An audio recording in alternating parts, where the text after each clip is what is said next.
You are now entering Alyx's world.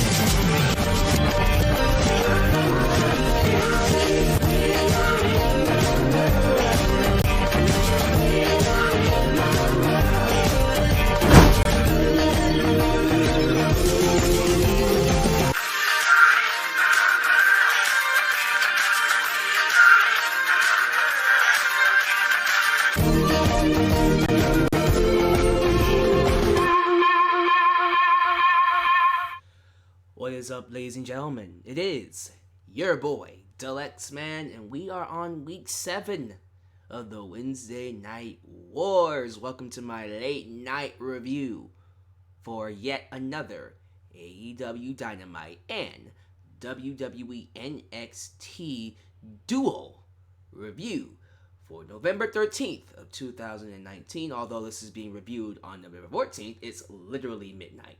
So, to all of you who say I don't care about my fans, you thought wrong.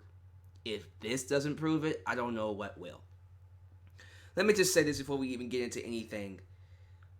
I got one question to ask to all of us, including me. What are we doing? Seriously, what are we doing? We got Raw and SmackDown killing us every single week with horrible content. And yet we give them viewers, we give them viewership, we give them ratings that they don't deserve. And yet on Wednesday nights, AEW and NXT are killing themselves, trying to preserve what little is left of professional wrestling.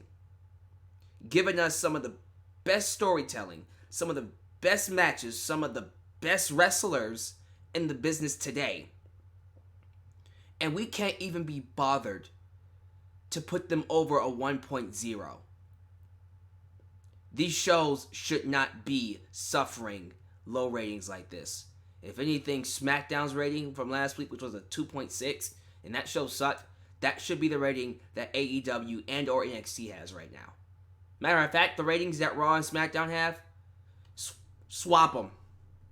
Give the 2.6 to AEW and give the 2.0, 2.1 to NXT. Because these shows deserve a lot more viewers than they have. And yet we torture ourselves watching horrible episodes of Raw and SmackDown, while NXT and AEW continue to fight for our viewership. We gotta change that, y'all. I'm scared to look at the ratings this week. I'm a little timid with the ratings going into 2019. But regardless of the ratings war, guys, we got to give these shows more attention. If you are sick of Raw, if you are sick of SmackDown, you're tired of WWE insulting your intelligence, the best way to send a message is to simply watch AEW and or NXT. If you tell Vince McMahon that the eyes are going to these shows and not the shows that he deems worthy, that's the only way things will change. If you continue to feed into his craziness with Rusev, Lana, and Lashley, and all this other bad material on Raw like Shorty G and King Corbin, not Corbin, but Corbin, then you're going to continue to get it unless you show them that you're not willing to sit through their crap. So hopefully as time goes by, these ratings increase. They should increase. They better increase. Or we're just going to send the message to WWE that it really doesn't matter. Even if there is a better wrestling show out there. Better wrestling shows. But anyways, there goes my tangent. Thank you for watching. This is your boy Alyx, Welcome to yet another review. If this is the first time you're watching me, you're in for a treat. We're going to review AEW Dynamite first, and then NXT. Before we get to that, please like the video and subscribe. Help your boy Alyx get to 30,000 subscribers. And of course, while you're at it, if you really want to help expand the brand of your boy Alyx, you can do a couple of things. You can like me on Facebook, follow me on Twitter at AlyxManVX1, donate using PayPal, Patreon, Super Chat. You can email me at justalexsworld@gmail.com. And most importantly, buy yourself a Deluxe Man t-shirt today at Pro Wrestling Tees. Super chats are on. And they will stay on for the time being until I get done with my shoutouts. So, saying hello to the following people in the live chat. I'm expecting a pretty late night crowd here. Not a big crowd, but a late night crowd. We got Ultra Shadow 97, True Fire 901, Ole Sammy Ole, Jordan Williams, Crusader Gamer, Ken Terminated by Google. Let's see here. Immortal God. We got Asuna Luna. We got Tyler Marine, who apparently he donated. That's a lot of money to donate, buddy. Appreciate it. That should be fun to see come in. And there it is. Everybody say, this is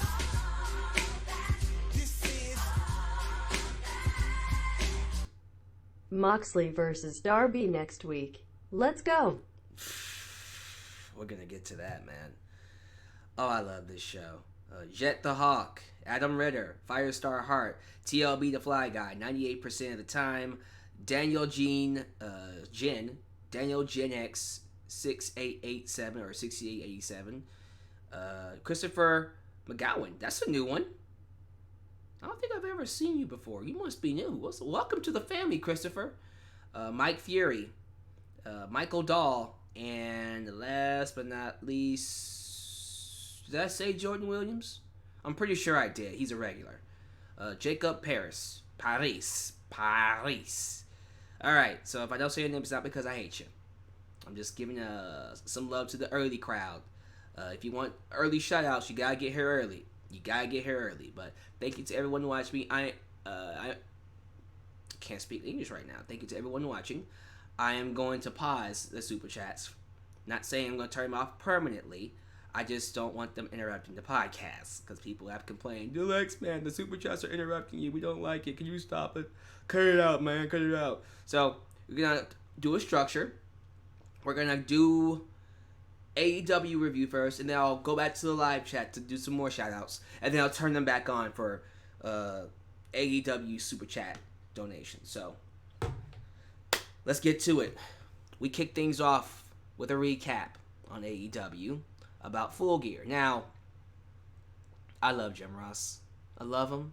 I think his work with Tony Schiavone and Excalibur on AEW has been subpar. Superb.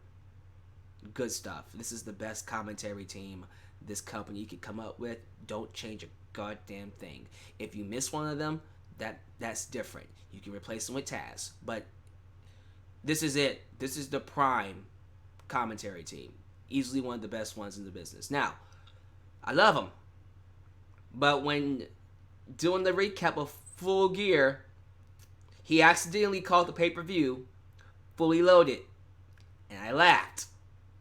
I think that was the only time he did it. I don't know if he did it twice or not. I wasn't paying attention, but I thought it was hilarious that he called Full Gear Fully Loaded. Let me tell y'all something. Jim Ross is the only person in the world that can botch like that and get away with it.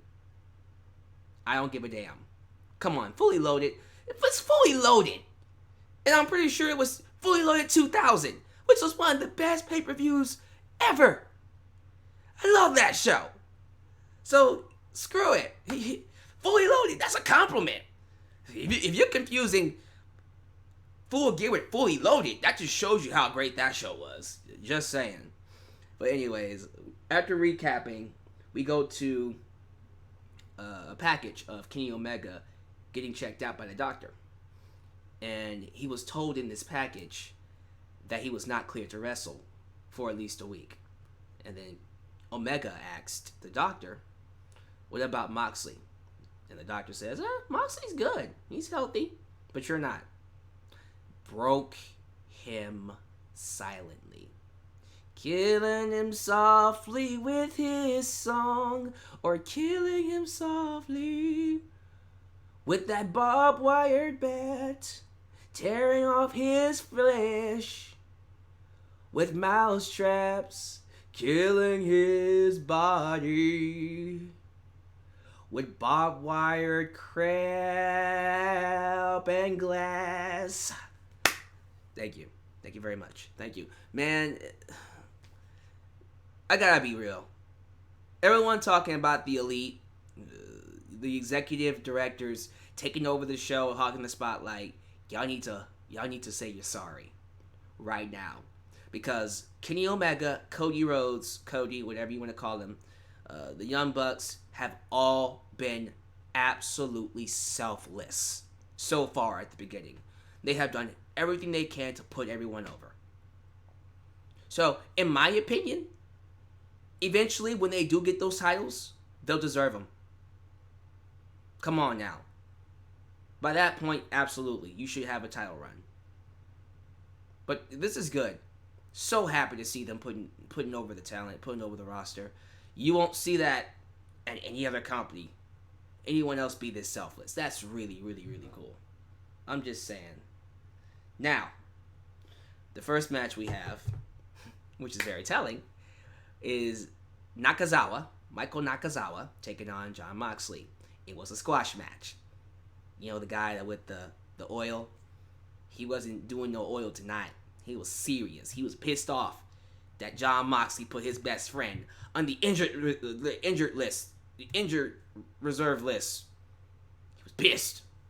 Nakazawa tried to take him down, and Moxley very quickly hits the paradigm shift, or the DDT. You know, Dirty Deeds, Death Rider, whatever you want to call it, his finisher, and beats him real quick. And then he gets a microphone. Yay! Moxley gets a microphone. Do more of this. And he says, that one counts, right? Because his match last night didn't count. He said, well, not last night, but the pay-per-view. Whatever. He says he delivered as promised at Full Gear, and that Omega will never be the same again. Moxley calls Omega one radical son of a bitch, and says he respects him. Nobody in that dressing room besides Omega has the balls to step up to him, and he'll take down everyone at a time until he's the last man standing and he's completely scorched the earth. And he's the only one standing among the rubble and fire. Moxley calls anyone out to confront him, but you better kiss your loved ones goodbye and have an ambulance on speed dial.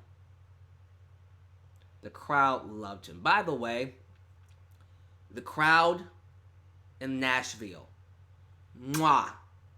loud, passionate, uproarious. It was one of those crowds that would take a regular show that was okay and make it amazing.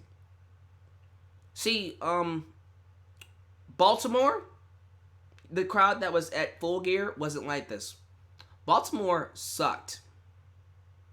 This crowd, you know what? All the Dynamite crowds so far have been fucking amazing, except for Baltimore.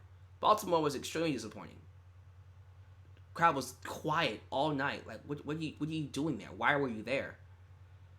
But Jesus Christ, this crowd was loud. Loud. Really loud. You know what I mean? They were loud.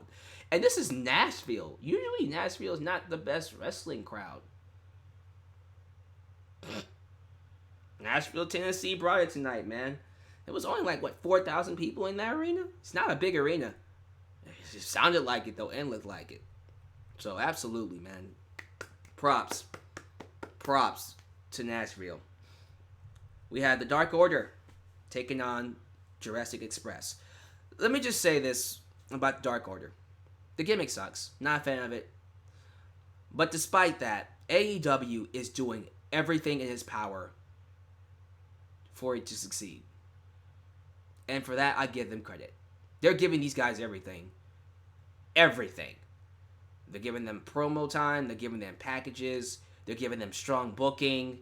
They're booking them like heels, giving them stories where they try to recruit people. They're giving the Dark Order everything it could possibly have to get over. It won't get over because it sucks. But at the very least, it's given a chance to get over. which is something WWE doesn't do. WWE doesn't even give them chances to get over when it can. And that's what I love about AEW. Even when something doesn't work, and you know it's not going to work, they want to at least, okay, let's try this out. Let's try this out at every single angle before we just trash it. And if it's trash, we want to at least say, okay, we give it our best shot, and then we'll just get rid of it. Which is what the Dark Order is. They're going to give it the good old college try, but eventually they'll realize it's not going to work. But you know what does work? The Jurassic Express. Oh my God, the Jurassic Express. The Jurassic. Is it Jurassic Express or the Jurassic? Whatever. Jurassic Express. Jungle Jack. Jungle Jack Perry. I love you, Jim Ross. Jungle Boy and Marco Stein. Uh-oh. There's Jim Cornette's favorite wrestler. Uh-oh. Jim Cornette's favorite wrestler, Michael Stunt, taking on the Dark Order. The match was solid. I feel like it went a little long. This was one of those matches you just kind of, in my opinion, you get in, you have them get some offense, and then you let the Dark Order win. I don't like how it went over a commercial break. It shouldn't have gone that long. But regardless, the Dark Order do defeat Jurassic Express. They do get that victory. But we don't stop there. After the match, we have Evil Uno with a microphone. Oh, he's going to talk. What? He is sitting on his minions. He tries to recruit Marco Stunt into the Dark Order. But it ain't happening. So the Creepers, there's like 6 of them, jump Jungle Boy, Jungle Jack Perry, and Stunt, and pound them into the ground while the crowd chants for Luchasaurus. And so the Dark Order try to force their mask on Marco Stunt until our prayers are answered. Roar! Luchasaurus. This man came out. The crowd went absolutely berserk. We see the minions run up the rep, and he takes them all out one by one, doing a goddamn standing curb stomp on one, hitting another one with a clothesline. He is beating the piss out of them, and the crowd is chanting, "Holy shit! Holy shit! Holy shit!" And the Luchasaurus enters the ring.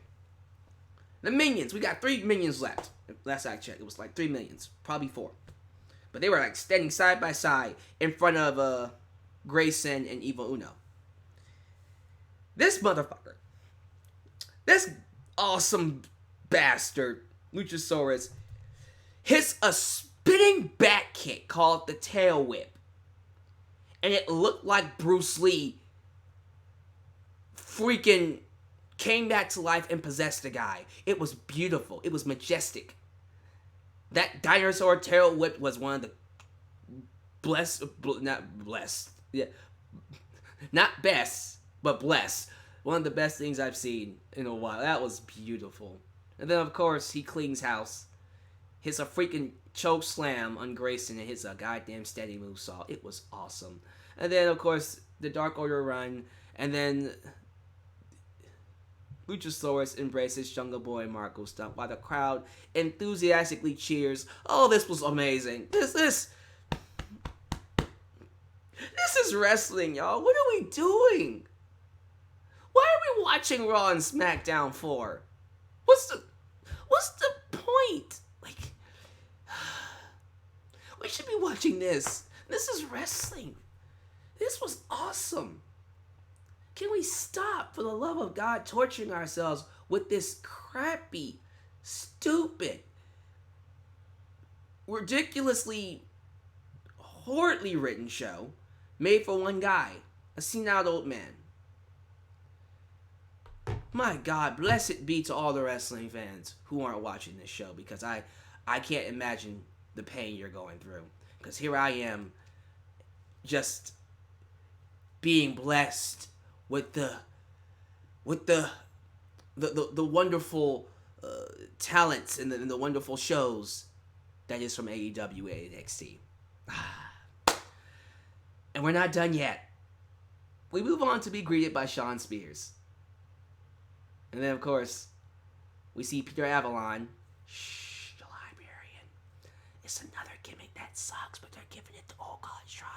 And then everyone's favorite Darby Allin, who gets a massive pop when he comes out. The match starts, and then without 30 seconds going by, here comes freaking Joey Janela, that guy.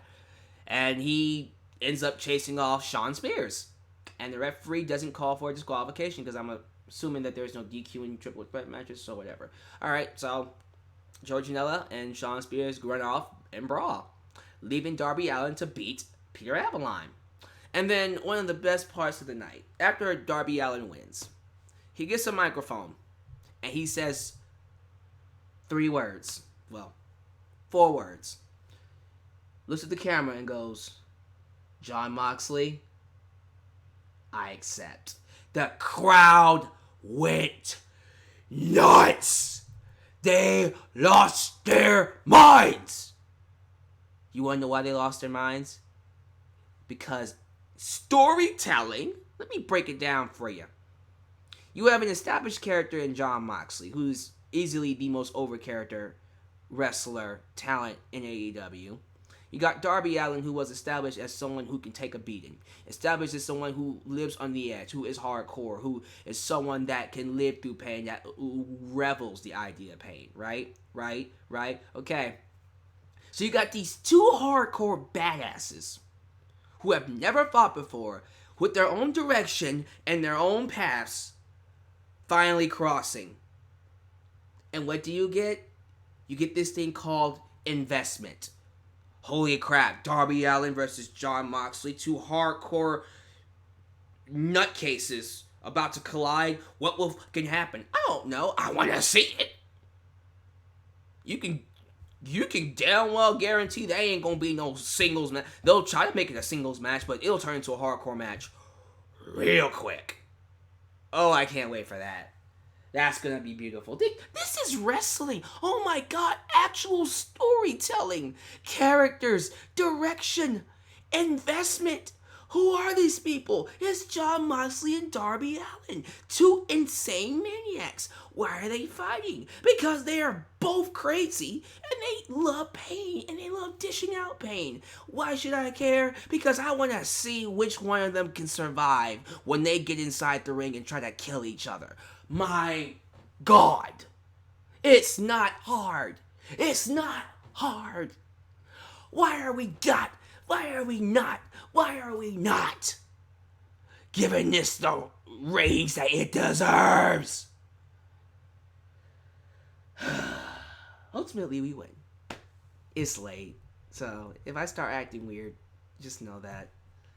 Nyla Rose had a match against Danny Jordan. No idea who Danny Jordan is. I'm assuming she's a jobber. I don't think we'll see her again because she got her ass beat real quick by Nyla Jax. Nyla Jax. Oh my god. Did I just say Nyla Jax? I said Nyla Jax. No, I'm not gonna let that one slide. I am so sorry, Nyla. How dare I compare you to Miss Nyla Jax? Nyla Jax. Nyla Rose is nowhere near Nia Jax, so we're gonna try this again. Nyla Rose versus Danny Jordan. Nyla Rose beat the piss out of Danny Jordan because she's a freaking badass who is a lot better than Nia Jax. Nia Jax. She wins with a sit-out powerbomb for the pin, and then the commentators say that the women's division is unnoticed. I suppose. We get an update on Dustin Rhodes' injury, who should be back in just under a month. And then we get a Dynamite Dozen Battle Royal next week. So check this out. We're going to have a Dynamite Dozen Battle Royal. And the last 2 guys standing in that match will go on to the next week to fight not for an AEW secondary belt, which is what I thought they were going to say. Like, ooh, another secondary belt. That should be interesting. Like, seriously, they need a secondary belt. No, you know what they're fighting for? Not a paycheck for their family. They're fighting for a diamond ring. What's the diamond ring for, you ask? Is it like for a title shot? Is it to determine who's going to be the next television champ or the secondary belt champ? No, it's just a diamond ring. What the fuck? What the fuck is this? Are you kidding me right now? After everything that I just said about y'all being an amazing wrestling show, y'all pull this crap? That better be a goddamn joke. You out of your goddamn mind if you think that a ring is gonna be a good substitute for a championship match against Chris Jericho or another belt. Y'all better fix that crap. Y'all better than this. What the hell is that ring for? Why are you giving them a ring? What's the significance of this ring? This is so goddamn stupid. AEW, y'all slipping. ASMR over. I'm just saying, like, I don't necessarily like that they're fighting over a ring, and like, what's the ring for? Do you get a title shot as a result of that ring? It just seems kind of meh. Anyways, Tony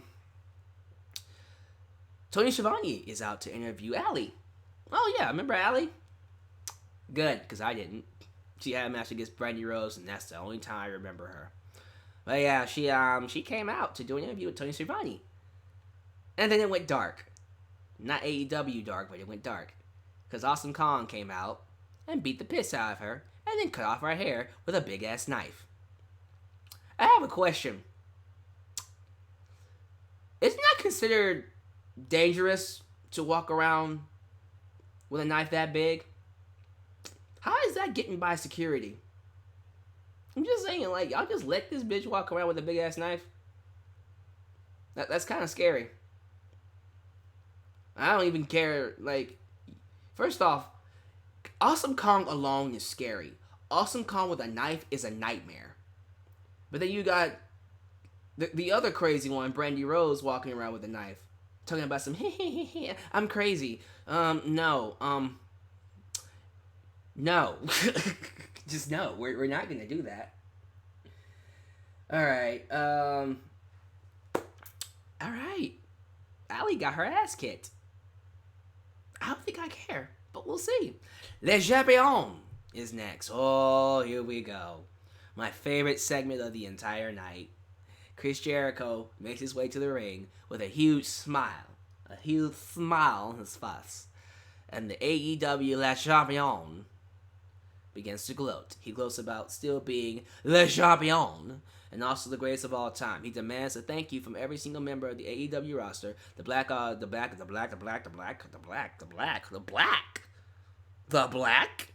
don't know what stable that is. What is the black? Oh, I know what the black is. The black is the stable being led by Apollo Crews, who wants to make a run off a beaten white boy. Okay, those of you who caught my Q&A on Monday, someone asked me a question. How would you feel if WWE booked Apollo Crews to do a Rodney Mack and make a run off of beating up white boys? Skinny white boys.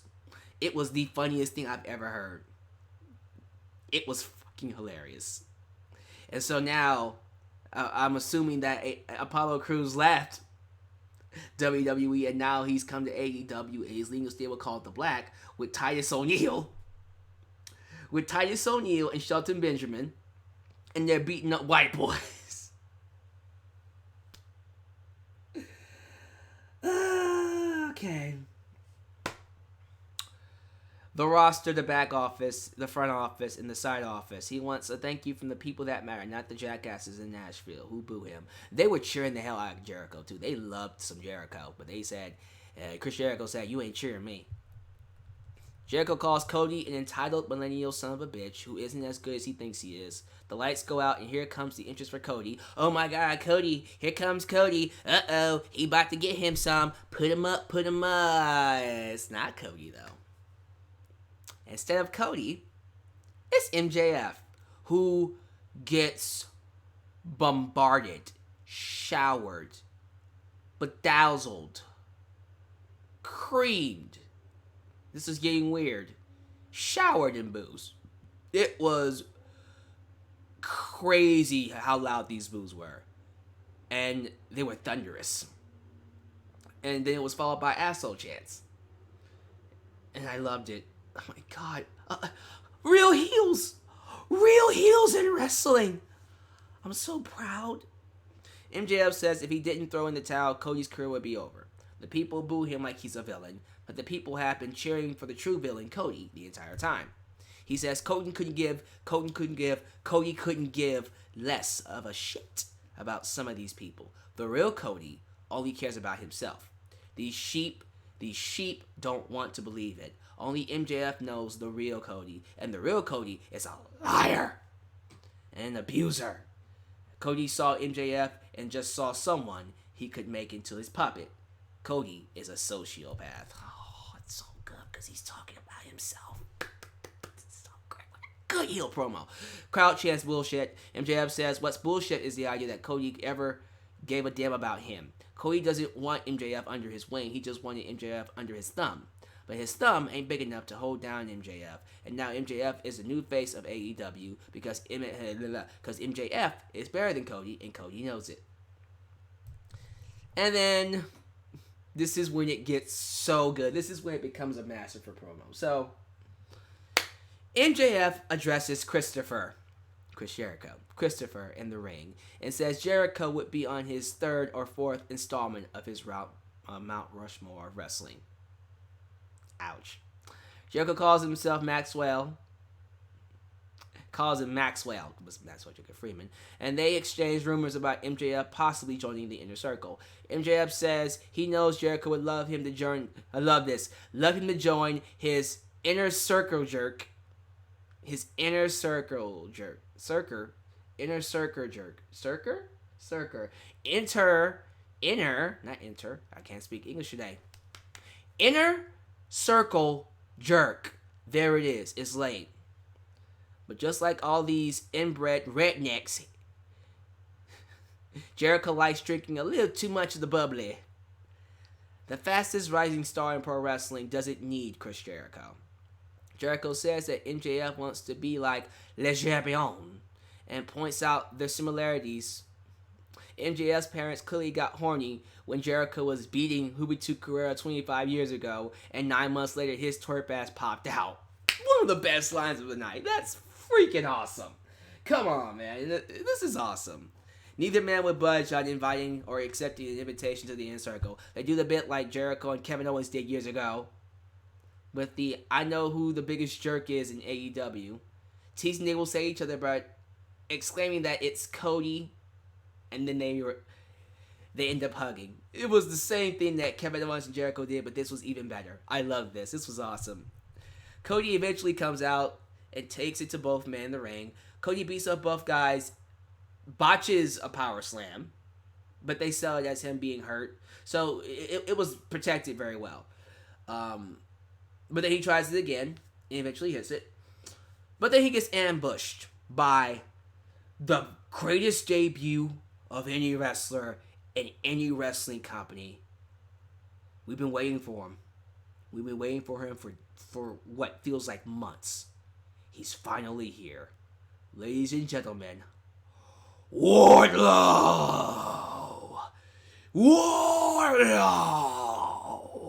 That's right, Wardlow is here. In a suit and tie. Yeah! He beats up Cody and hits him with this weird-ass F5 FU finishing move that looked pretty sweet. Knocks out Cody and then wraps a tie around his neck and then proceeds to hang him over the ropes. Hang his ass. And then after that, we see MJF, talking mess to Cody, telling him, don't you mess with me. And apparently, as I'm looking at it, Wardlow would now be the muscle of Maxwell Jacob Freeman. Sounds good to me. That's a good spot for him until he can actually get over stronger with a better crowd.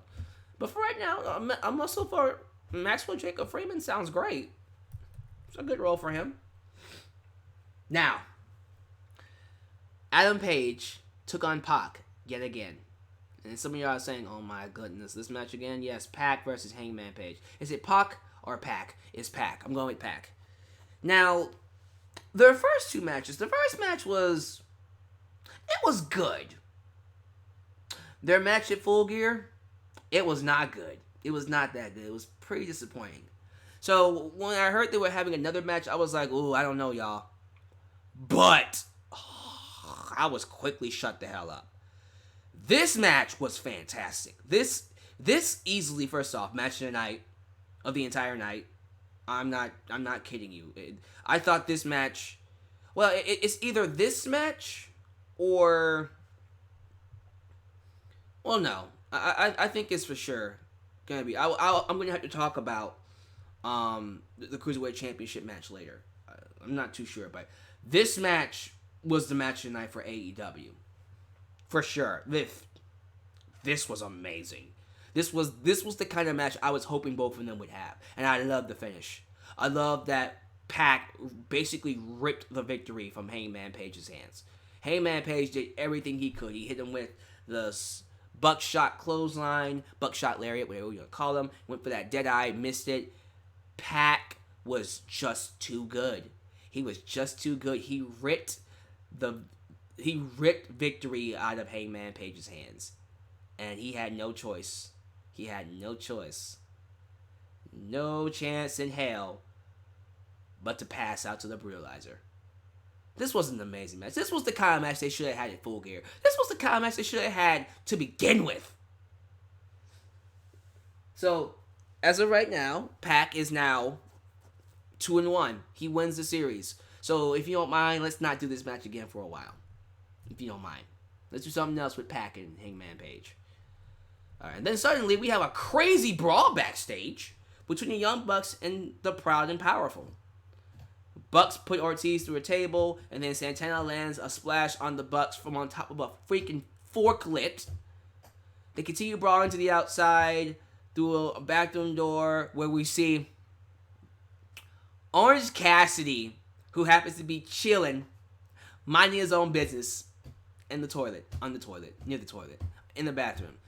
Guys, that's how you book Orange Cassidy. That's freaking awesome.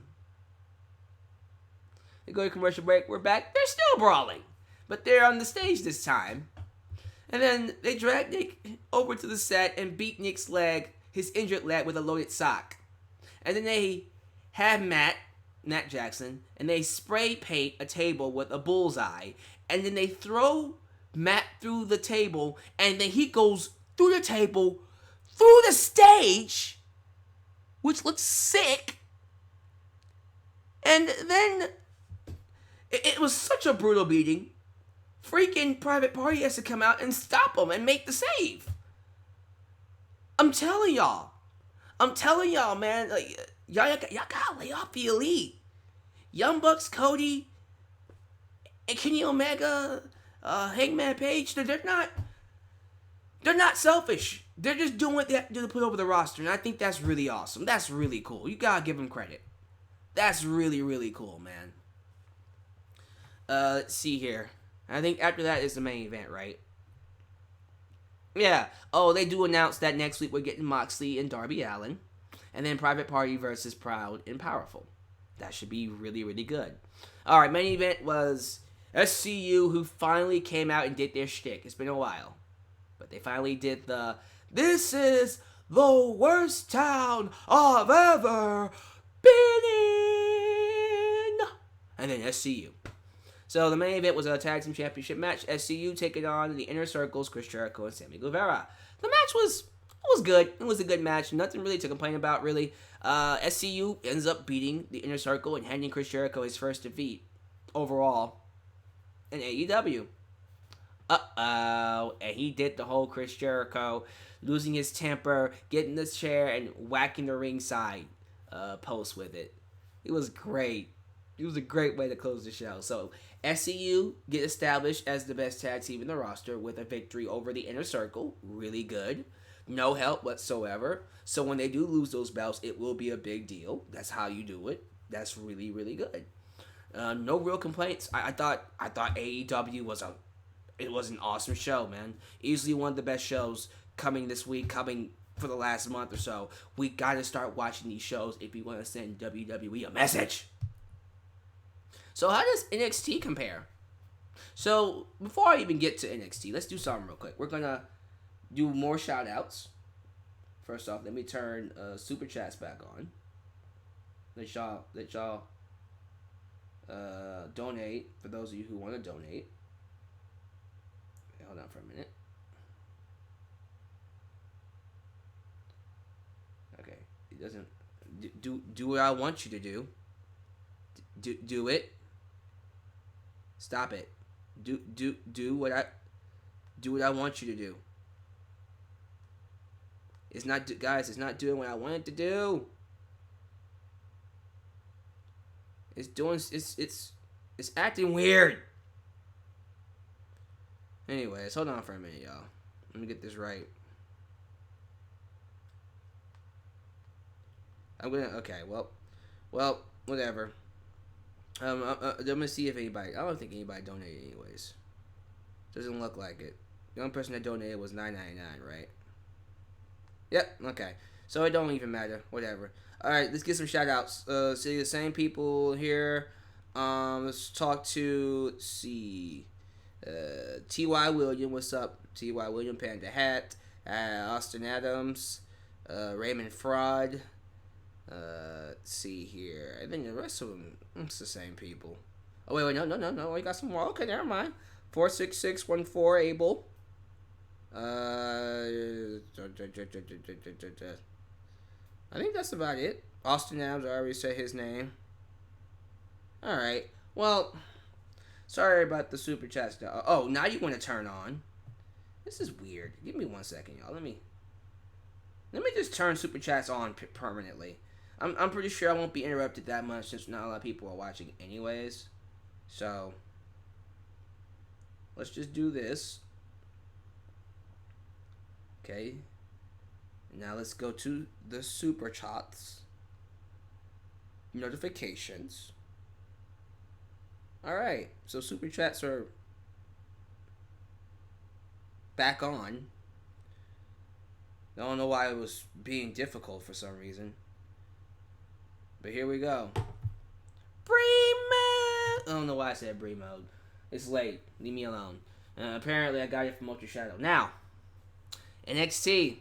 Highlights of last week's show and Slipknot bring us in. And Mauro Ranallo, Nacho McGinnis, and Beth Phoenix, who is the best commentary team today. Inform us that the Cruiserweight title match will kick off the show. Lio Rush versus Angel Garza.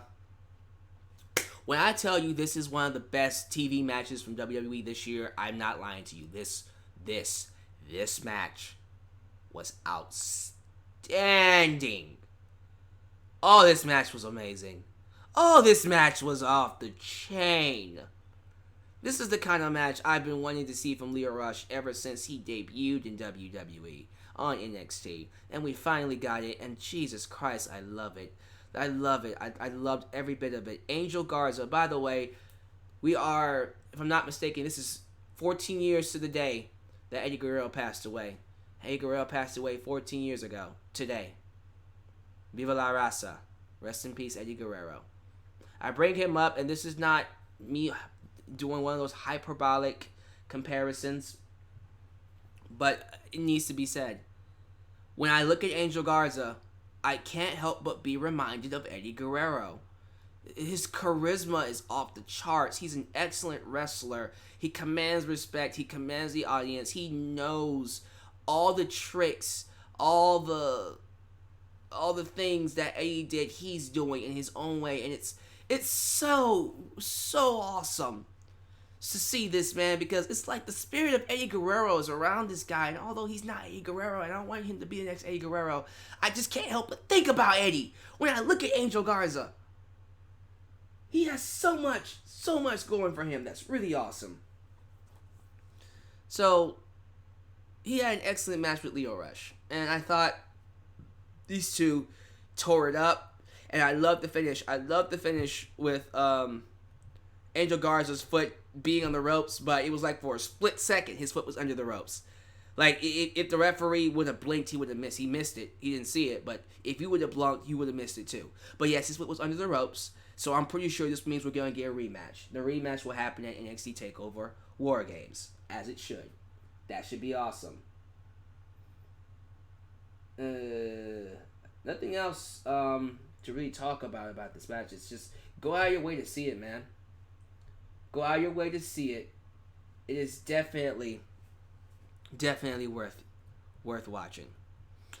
We see Leo up the ramp celebrating with Garza's Garza fumes, and Morrow throws it to camera outside, where trainers see Tegan Nox and Rhea Ripley laid out, knocked out of the ring. But by who? Who done it? Who? And so I started getting happy. I'm like, ooh, this is getting good. Who is it? Who's the fifth member? Who's the fourth member of Shayna Baszler's War Games crew? Who's the fourth member, huh? Who's the fourth member? Who's he gonna be? And then we see, this was crazy. We see Xia Li taking down Aaliyah.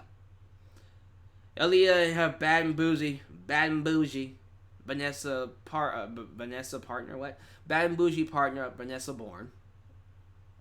Come out. They start fighting. Lee is on the lookout for interference. And then she starts kicking like Chun-Li. Wah!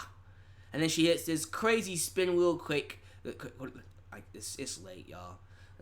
I wouldn't be shocked if some of y'all said, no, we're going to watch this later. But Xia Li hit one of those crazy spin heel kicks that knocked out Aaliyah. Pins her 1, 2, 3. But after the match, referees come to the ring with a paramedic. They get a towel, and they're covering Aaliyah's face. And it's pouring blood. It's like the towel was soaked in blood. I'm like, oh my god, that's a lot of blood. Damn, she kicked her that hard. So I instantly rewound it. I'm just like, let's go back and look at this. And then you're watching it. And then you pause when Xia Li throws the kick. Aaliyah got her arm up. Didn't even kick her. Didn't come nowhere near her face. Kicked her in the arm. Fell down. So you're telling me right now that Triple H is using gimmick blood now. Is that what we're doing in NXT? We can't hard way. We'll talk about that one in just a second. We can't always hard way open the wrestlers, so we'll do gimmick blood. I mean, listen to me. If y'all want to do gimmick blood, I'm all for it. Blood and guts, right? But if NXT is going to start incorporating blood into their matches, do it. Let's go. Maybe not the way Mia Yim did it, but okay, let's go. I think Finn Balor's next, right? Yes, he is. Here comes Finn Balor. He gets in the microphone. He says, "This is it? This is NXT now? What happened to this place? What happened to this business that I loved? I used to be proud of this place, but now it's a joke." Gets boost from the audience. He mocks Johnny Gargano for being hurt 3 weeks after his attack and says he's whining on social media looking for sympathy after he got told he won't be able to wrestle at NXT TakeOver. Aww. He's an asshole for that. And don't get him started about Matt Riddle, because that Matt Riddle is a son of a bitch. He ugly. And unlike Gargano, Matt Riddle was there. He ran to the ring and beat the piss out of Finn Balor and sent his ass running. There's a receipt coming for that. But yeah, if you haven't heard the news, Gargano got hurt. He is injured, unfortunately. I don't know what the severity of the injury is, but it is a neck injury. So any neck injuries are not good.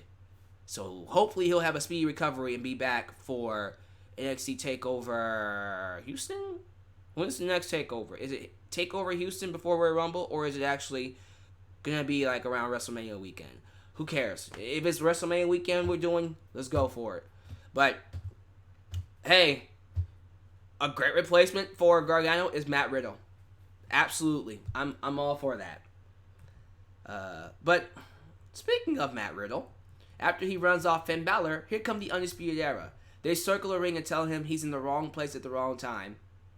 And that's when the War Games partners, the War Games crew, Keith Lee and Tommaso Ciampa, Daddy Ciampa, run to the ring and throws Matt's flip-flops at the Undisputed Era. And that's when Keith Lee gets on the microphone, and my goodness, he has a majestic voice. Reverend Keith Lee tells them to get in the ring, get their asses in the ring. Keith Lee puts over Adam Cole's impressive run on the main roster shows, but says they still have to deal with him. "How about you deal with me inside the ring, Adam Cole?" He challenged him. but Roderick Strong grabs the mic and asks, "Who do you think you are?" Cole is on the greatest run in NXT history, and he deserves a night off. So instead of fighting him, you get to fight me. And so we get Keith Lee and Roderick Strong, and they have an amazing match. This match was amazing. I love this match. Keith Lee is a monster in so many ways. This guy is quickly becoming one of my favorite wrestlers today. He might be my favorite wrestler on NXT right now. And that's saying a lot because everybody's fucking great on NXT. He might be my favorite. The announcers inform us Regal made the match and sent their teammates to the back. This is non-title. This is a non-title match. Like I said, these two have some crazy back and forth action. But it doesn't get too unclean because guess who comes out? Undisputed Era. And they're stopped by Team Ciampa, who then gets attacked by Finn Balor. And then that's when Keith Lee gets the victory over Roderick Strong by hitting that pop-up supernova. It's like a Death Valley driver into a jackhammer finisher. So supernova and pins on 1, 2, 3. Keith Lee pinned the world champ. Well, not the world champ. He pinned the North American champ. I was gonna say the U.S. champ. Usually I would bitch about that because my thing is if you're pinning the champ, you should be champion. So I'm pretty sure he'll get a rematch for that next week. I say give him the belt. Honestly, he's really good. I would give Keith Lee the belt, but whatever. After the match, the Undisputed Era swarmed the ring in the aftermath and beat up Keith Lee, only for Dominic Dijakovic to run to the ring and make the save. And he joins Team Ciampa. So you're thinking, there you go. That rounds out everything. That's 4-4. That's the team that's happening at War Games. And then it comes out that, oops, that's not going to be the case because William Regal has also announced that Matt Riddle will not be in the match. He will be fighting Finn Balor because Gargano can't be there. So he will be fighting Finn Balor instead. And that leaves Ciampa with one more person. Who is the final person going to be? Well, you know who it's going to be. It's going to be, I'm predicting you right now, it's going to be Velveteen Dream. It's going to be Velveteen. I think they gave him time off to rest his back and get work on it and heal up. But Velveteen Dream absolutely should be back to wrestle for War Games. That's going to be awesome. Back from a commercial break, we go outside where Jessamine Duke, Marina Shafir, and Candice LeRae are laid out. Now, this is really cool. We see Scarlett. That girl Scarlett. But she's looking at, Candice LeRae, checking her, and Triple H is on the phone trying to get answers. Like, what the fuck is this? Who's attacking these women? So, when I saw Jessamine Duke, Candice LeRae, and Marina Shafir laid out, I started getting worried now. I started getting very worried because now I'm like, ooh, okay. See, now heels are getting attacked too. So this is either someone from the main roster or it's the worst case scenario. And my worst case scenario was Dakota Kai turning heel. Because I'm thinking, ooh, they're probably going to... Oh, I don't know if I should take Dakota Kai turning heel. That would probably be dumb. Don't do that. It's a horrible idea. She's way too sympathetic. Don't you dare do it. I was very worried they were going to do it. Anyways, Isaiah Swerve Scott taking on Bronson Reed. This was another amazing match. This was one of those matches that just made you go, man, why the fuck are we watching Raw and SmackDown? They did some crazy stuff. First off, let me just talk about this. There's a move in the match that Reed does called the Hangman Driver, where he goes for the Alabama Slam, but then sits down and he drops your head in the mat like a reverse tombstone, kind of like the Deadeye, but instead of on your knees, he sits down. That should be a finisher. That should be a finisher. There's no way in hell people should be kicking out of that. But guess what? Swerve kicked out of it. Jesus Christ. Isaiah Swerve Scott hits his really awesome kick to the face that looked freaking nuts and gets the victory by pinfall. They shake hands afterwards and, respect. Respect where respect is due. Okay, was it Renee or was it Scarlett? Because I thought it was Scarlett. Well, regardless. I was like, do all blondes look the same to you? I mean, sometimes it's just hard to tell the difference between Candice LeRae and Scarlett and Renee Young. I'm just saying. Anyways, I think after that we had a Forgotten Sons hype video. I think we were supposed to get Pete Dunne versus Killian Dane, but that didn't happen because Damian Priest came out and attacked both men. And then Security came out to break them up, and then Damian Priest ends up attacking Security and knocking everybody down. He looked pretty good. He looked really good in this segment. We get an interview with Kathy, interviewing Mia Yim, who basically dares Raw and SmackDown to bring it and vows to win the War Games advantage for her team tonight. Dakota Kai knocks and comes in. She says there's no hard feelings. Mia earned her spot on Rhea's team fair and square. If anything happens tonight, she has Mia's back. Okay, so Dakota Kai kind of does the whole, it wasn't me. It wasn't me. I'm going to play the innocent card. I got your back. I got really scared. I'm like, oh, crap. They are going to turn her heel. Oh, this isn't going to end well. I'm not going to like this. So the match happens. It's a ladder match. And it's for the advantage in the War Games match, right? So Mia Yim and Io Shirai get out there. First off, the match itself was great. I thought it was a great ladder match for the women. But we gotta talk about this spot. Look, we can talk about all the other spots in the match. The one spot you want to hear my thoughts on is that spot where freaking Io Shirai hits a freaking springboard drop kick off the ropes. We have Mia Yim with the ladder in her hands, right? And she's holding it up. Io drop kicks the ladder flush in the face of Mia. Mia hits a goddamn backflip in thin air, hits the mat. And as soon as I saw that spot, I'm like, she's busted open. She is busted open. They busted her open the hard way.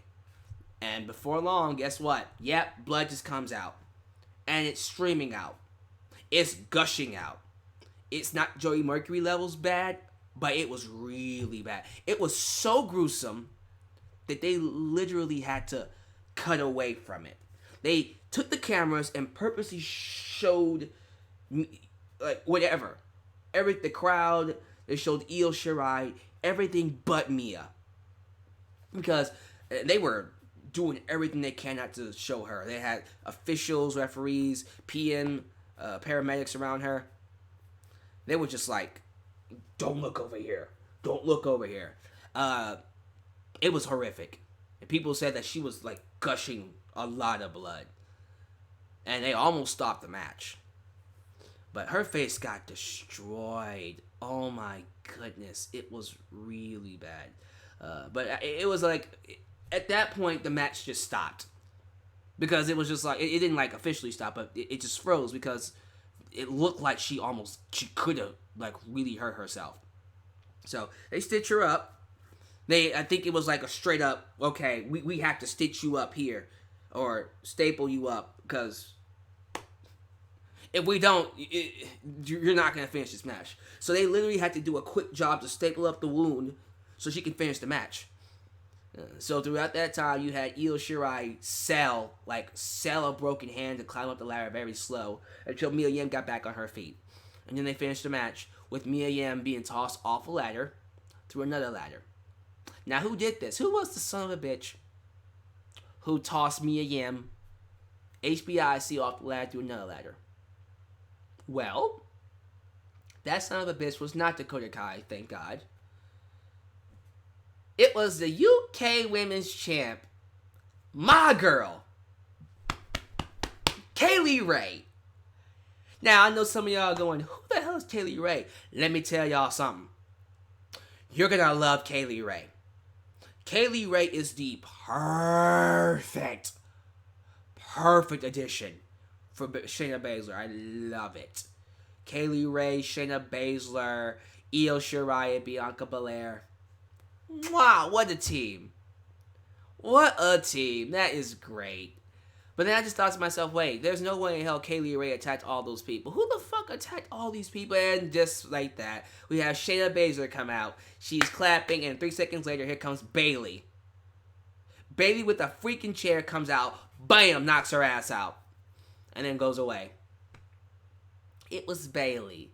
It was me. It was me, Austin. It's me, Austin. Sorry. It was Bayley. Miss Hug-a-Lot, no more, was the one who attacked all those women.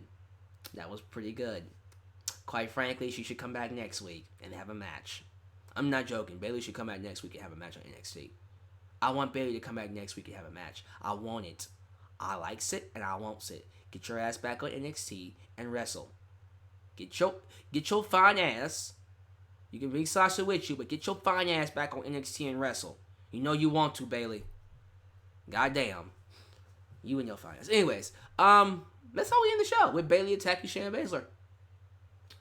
So there you go. Now some of y'all just like Kylie Ray. I said Kaylee Ray, not Kylie Ray. Kaylee Ray. Kaylee Ray. And some of y'all are like, who's that? Trust me.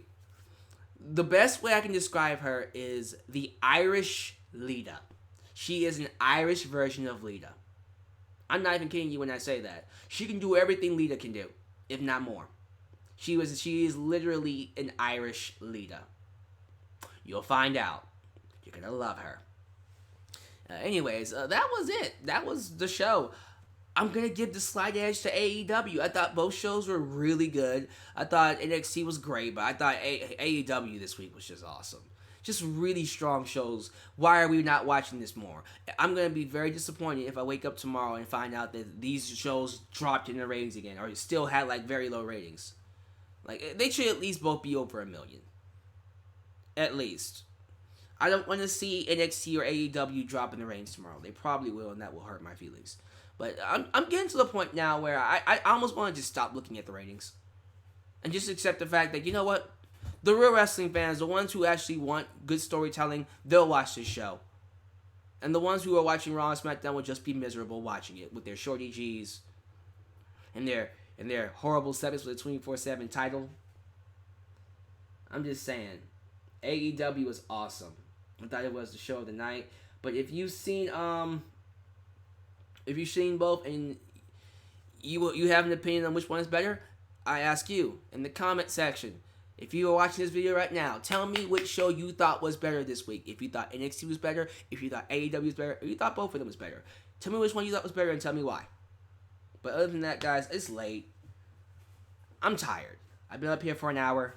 Thank you guys for watching my review of both AEW and NXT. I hope you guys have a good day. I hope you enjoy yourselves. This is your boy, the X-Man, signing off. You guys, please take it easy. Take care of yourselves. I'll catch you guys next time. Peace. Try this again. I'll catch you guys next time. Peace.